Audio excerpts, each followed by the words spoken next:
अच्छे लोगों के साथ बुरा क्यों होता है?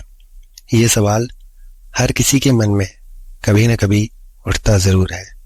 जीवन में कठिनाइयों का आना और विपत्तियों का सामना करना हर व्यक्ति के लिए अनिवार्य है, लेकिन अच्छे लोग सोचते हैं कि उनके साथ ही ऐसा क्यों होता है।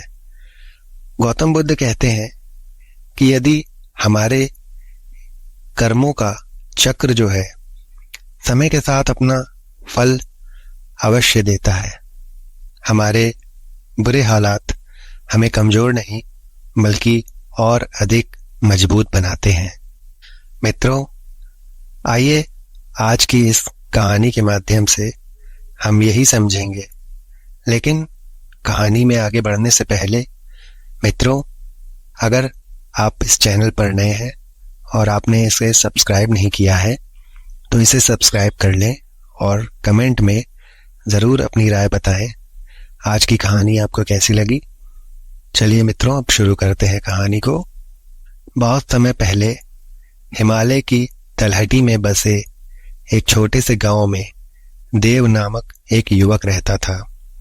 देव एक ईमानदार किसान था, लेकिन उसकी पहचान केवल एक साधारण किसान तक सीमित नहीं थी। वो अपनी करुणा, सेवा, निष्कपट स्वभाव के लिए दूर दूर तक प्रसिद्ध था।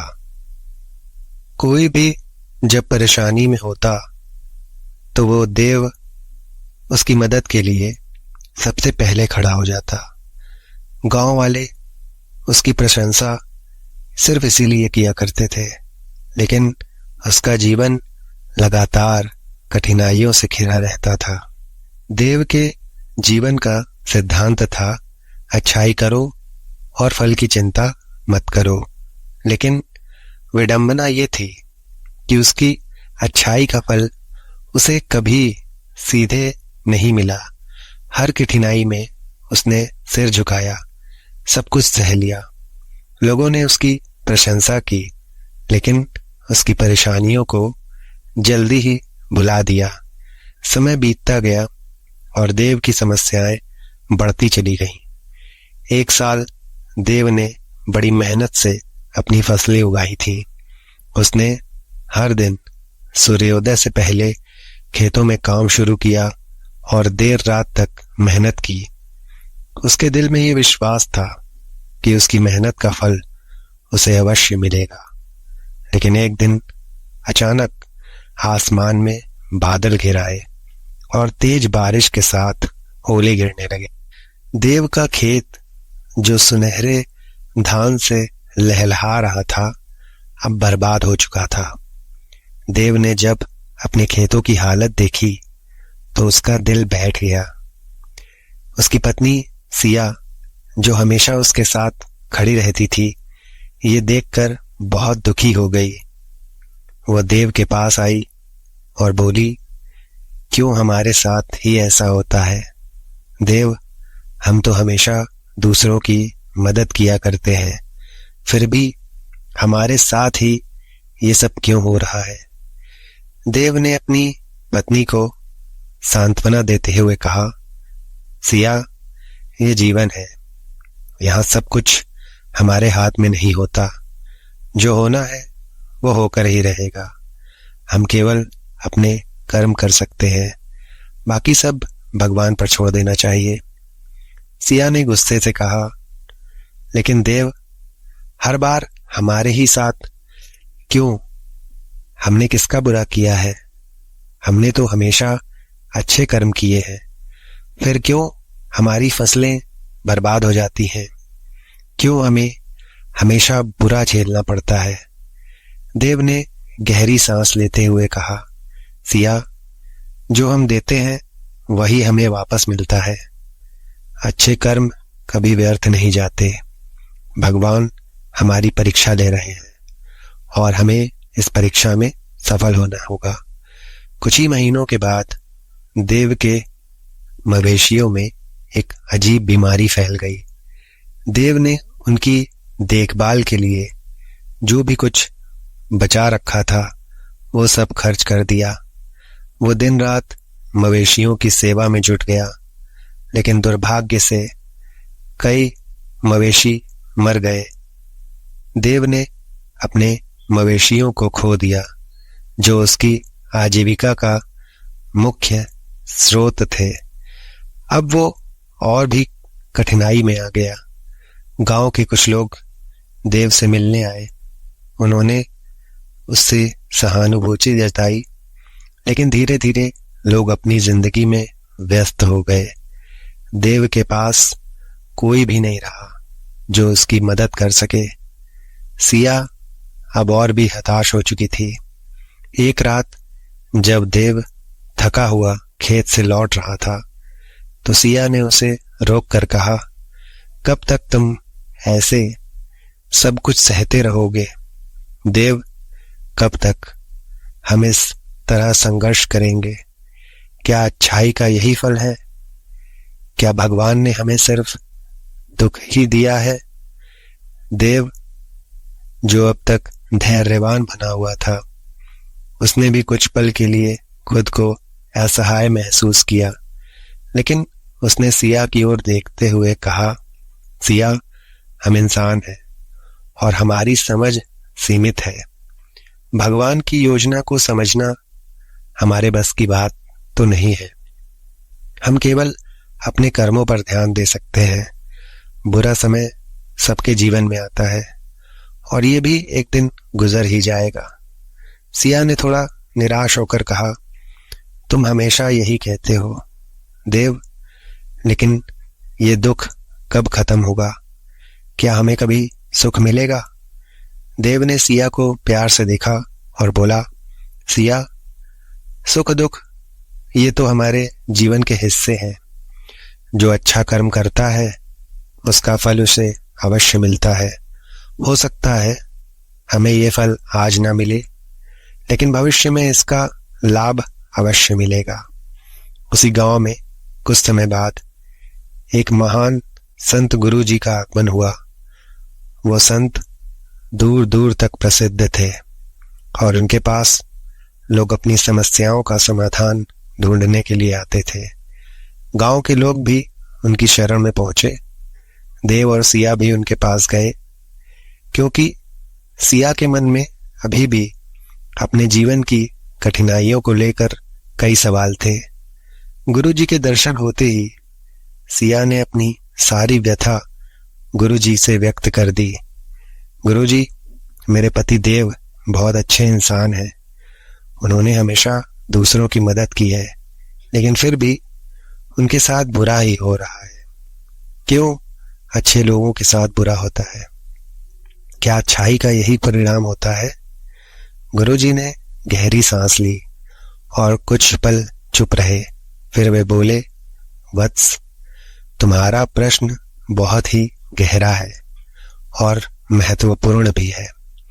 जीवन का नियम यही है कि जो कर्म हम करते हैं उसका परिणाम अवश्य मिलता है, लेकिन ये मत सोचो कि बुरा समय केवल तुम्हारे साथ ही हो रहा है। अच्छे कर्म करने वाले की परीक्षा भी होती है, वे परीक्षा से भी गुजरते हैं। बहुत समय पहले एक राजा था जो बहुत ही न्यायप्रिय और दयालु था। वो हमेशा अपने राज्य के लोगों की मदद करता और न्याय दिलाता था, लेकिन उसके जीवन में लगातार कठिनाइयां आती रहीं। उसके सैनिक विद्रोह करने लगे, राज्य के अधिकारी भ्रष्ट हो गए और उसकी पत्नी बीमार हो गई। राजा, जो हमेशा भगवान पर विश्वास किया करता था, अब खुद को असहाय महसूस कर रहा था। उसने सोचा, मैंने तो हमेशा अच्छे कर्म ही किए, फिर मेरे साथ ये सब क्यों हो रहा है? एक दिन वो एक संत के पास गया और अपनी परेशानियां बताई। संत ने मुस्कुराते हुए कहा, राजन, अच्छाई का अर्थ केवल लाभ उठाना नहीं है। असली अच्छाई वो होती है जो बिना किसी अपेक्षा के की जाती है। तुम्हारी परीक्षाएं तुम्हें महान बनाने के लिए हैं। भगवान तुम्हें कुछ बड़ा करने के लिए तैयार कर रहे हैं। राजा ने यह सुनकर धैर्य रखा और समय बीतने के साथ उसकी कठिनाइयां समाप्त हो गई। वो अपने राज्य का सबसे महान राजा बन गया और उसकी न्यायप्रियता के कारण उसका नाम इतिहास में स्वर्ण अक्षरों में लिखा गया। गुरुजी ने सिया से कहा, वत्स, अच्छे लोगों के साथ बुरा इसीलिए होता है क्योंकि भगवान उन्हें एक विशेष उद्देश्य के लिए तैयार कर रहे होते हैं। वे परीक्षाओं से गुजरते हैं ताकि वे और भी महान और मजबूत बन सकें। अच्छाई का असली फल हमें तब मिलता है जब हम उसे पाने के लिए तैयार होते हैं। सिया ने ध्यान से गुरुजी की बातें सुनी और अपने मन में थोड़ी शांति महसूस की। उसने पूछा, गुरुजी, तो क्या हमें धैर्य से इस समय का सामना करना चाहिए? गुरुजी ने मुस्कुराते हुए कहा, बिल्कुल, धैर्य ही तुम्हारा सबसे बड़ा साथी है। जीवन की कठिनाइयां अस्थायी होती हैं, लेकिन तुम्हारे अच्छे कर्म सदा के लिए होते हैं। जीवन में अगर तुम धैर्य रखोगे तो तुम्हें अपने कर्मों का फल अवश्य मिलेगा। गुरुजी की शिक्षाओं में देव के जीवन में एक नई दृष्टि दी। उसने अब ये समझ लिया था कि जीवन की कठिनाइयां उसे और मजबूत बनाने के लिए हैं। अब वो हर विपत्ति को एक अवसर के रूप में देखने लगा। उसने सोचा, अगर मैं इन कठिनाइयों से गुजर रहा हूं तो इसका मतलब यह है कि भगवान मुझे किसी बड़ी जिम्मेदारी के लिए तैयार कर रहे हैं। सिया भी अब देव की तरह धैर्य रखने लगी। उसने अपने जीवन की परेशानियों को भगवान की परीक्षा मानकर स्वीकार कर लिया। वो जानती थी कि एक दिन उसका संघर्ष समाप्त होगा और उन लोगों को अच्छे कर्मों का फल अवश्य मिलेगा।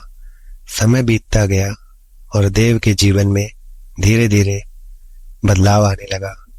उसकी मेहनत और गुरुजी की शिक्षाओं ने उन्हें गांव के लोगों के लिए एक आदर्श बना दिया।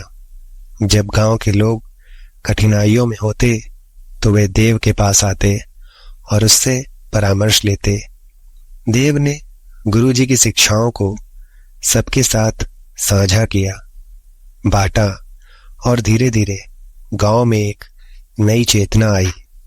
देव ने अपने जीवन को एक नई दिशा में मोड़ लिया था।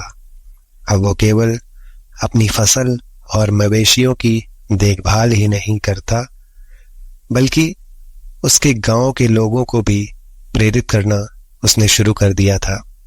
गांव वाले उसकी कहानियों और उसके अनुभवों से सीखते थे। देव ने अब खुद को जीवन के किसी भी संकट से ऊपर उठने के लिए तैयार कर लिया था। कुछ सालों बाद गांव में फिर से सूखा पड़ने लगा। किसान अपने खेतों में मेहनत करते लेकिन फसलें नहीं उगती। देव ने देखा कि लोग निराश और हताश हो गए हैं। किसी के पास कोई उपाय नहीं था। देव ने सोचा कि अब समय आ गया है कि वो अपने जीवन के अनुभवों का उपयोग करके गांव के लोगों की मदद करे। उसने गांव के सभी किसानों को बुलाया और कहा, हमारे सामने जो समस्या है वो केवल हमारी मेहनत की परीक्षा है। हम सबने अच्छे कर्म किए हैं और हमें अपने इन कर्मों पर विश्वास रखना चाहिए। सूखा तो अस्थायी है, लेकिन हमारी मेहनत और धैर्य हमेशा हमारे साथ रहेंगे। सभी किसानों ने देव की बातें सुनी, लेकिन एक बुजुर्ग किसान ने कहा, देव, हम तुम्हारी अच्छाई और धैर्य को जानते हैं, लेकिन क्या तुम्हें नहीं लगता कि भगवान ने हमें छोड़ दिया है? इतने वर्षों से हम मेहनत कर रहे हैं, लेकिन हमें कुछ भी हासिल नहीं हुआ। क्यों भगवान हमें इतनी कठिनाइयों में डाल रहे हैं। देव ने उस किसान की बातों को सुना और गहरी सांस लेकर कहा, बाबा, भगवान हमें छोड़ते नहीं हैं, बल्कि वो हमें तैयार कर रहे होते हैं। याद करो, जब हम बच्चे थे तो हमें कई बार गिरना पड़ता था ताकि हम चलना सीख सकें। भगवान भी हमारे जीवन में कठिनाइयों को भेजते हैं ताकि हम जीवन में चलना और उठना सीख सकते हैं। बुजुर्ग किसान ने सिर हिलाते हुए कहा, हाँ बेटा, शायद तुम सही ही कह रहे हो। हमें धैर्य रखना होगा और ये विश्वास करना होगा कि अच्छे कर्म कभी व्यर्थ नहीं जाते। सिया, जो अब पहले से कहीं ज्यादा धैर्यवान और समझदार हो गई थी, देव के साथ खड़ी थी। उसने भी गांव वालों को सांत्वना दी और कहा, हमारे जीवन की ये कठिनाइयां जल्दी ही समाप्त हो जाएंगी। देव हमेशा कहते हैं कि अच्छा कर्म करने का फल अवश्य मिलता है, और मैं भी अब इस पूरी तरह इस बात पर विश्वास करती हूँ कि हमें भगवान की योजना को समझने में थोड़ा समय लग सकता है, लेकिन वो हमेशा हमारे भले के लिए ही होती है। देव और सिया की बातें सुनकर गांव के लोग प्रेरित हो गए। उन्होंने अपनी मेहनत को दुगना कर दिया और भगवान पर विश्वास रखते हुए आगे बढ़ने का निश्चय किया। कुछ महीनों बाद गुरुजी एक बार फिर गांव में आए। देव और सिया ने गुरुजी के पास जाकर अपने अनुभव उनसे साझा किए। उन्होंने बताया कि कैसे उन्होंने गांव वालों को प्रेरित किया और अब गांव में एक नई चेतना आई है। गुरुजी ने मुस्कुराते हुए कहा, वत्स, तुमने जो किया वो सच्ची अच्छाई का प्रतीक है। अच्छाई केवल दूसरों की मदद करने में नहीं है, बल्कि उन्हें सही राह दिखाने में भी है। तुमने अपने कर्मों से गांव की न केवल प्रेरित किया, बल्कि उन्हें जीवन का असली अर्थ समझाया है। अब तुम्हें अपने अच्छे कर्मों का फल अवश्य मिलेगा। देव ने गुरुजी के चरणों में सिर झुका लिया और कहा, गुरुजी, आप ही की शिक्षाओं ने मुझे इस मार्ग पर चलने की शक्ति दी है। मैं हमेशा आपसे प्रेरित होता रहूंगा। अगले कुछ वर्षों में देव के जीवन में धीरे धीरे खुशियां लौटने लगी। उसकी फसलें फिर से लहलहा रही थीं, मवेशियों की संख्या बढ़ने लगी और गांव के लोग भी अब एक दूसरे की मदद करने के लिए तत्पर रहने लगे। देव का जीवन अब पहले से कहीं अधिक शांत और संतुष्टिपूर्ण हो गया। गांव के लोग अब उसे केवल एक किसान के रूप में नहीं, बल्कि एक मार्गदर्शक के रूप में मानते थे। जब भी कोई कठिनाई आती, वे देव के पास आते और उससे सलाह लेते। देव ने अब जीवन की हर कठिनाई को एक अवसर के रूप में स्वीकार करना सीख लिया था। उसने जान लिया था कि अच्छाई का असली अर्थ केवल सुख प्राप्त करना नहीं, बल्कि हर कठिनाई में धैर्य और विश्वास बनाए रखना है। देव की कहानी इस बात का प्रमाण थी कि अच्छे लोगों के साथ भले ही बुरा होता हो, लेकिन वो बुराई अस्थायी होती है। जो व्यक्ति अच्छे कर्म करता है, उसे उसका फल अवश्य मिलता है, भले ही वो फल तुरंत न दिखे। देव और सिया का जीवन इस बात का उदाहरण था कि कठिनाइयों से भागने के बजाय उनका सामना करना और अच्छाई में विश्वास रखना ही सच्ची विजय है। इस कहानी का संदेश ये है कि अच्छाई कभी व्यर्थ नहीं जाती और जीवन की कठिनाइयां हमें केवल मजबूत और महान बनाने के लिए तैयार करती हैं। जो व्यक्ति धैर्य और विश्वास के साथ अपने कर्म करता है उसे एक दिन सफलता अवश्य ही मिलती है। धन्यवाद मित्रों। अगर आपको ये कहानी अच्छी लगी हो तो हमारे चैनल को सब्सक्राइब करिएगा, वीडियो को लाइक करिएगा। धन्यवाद।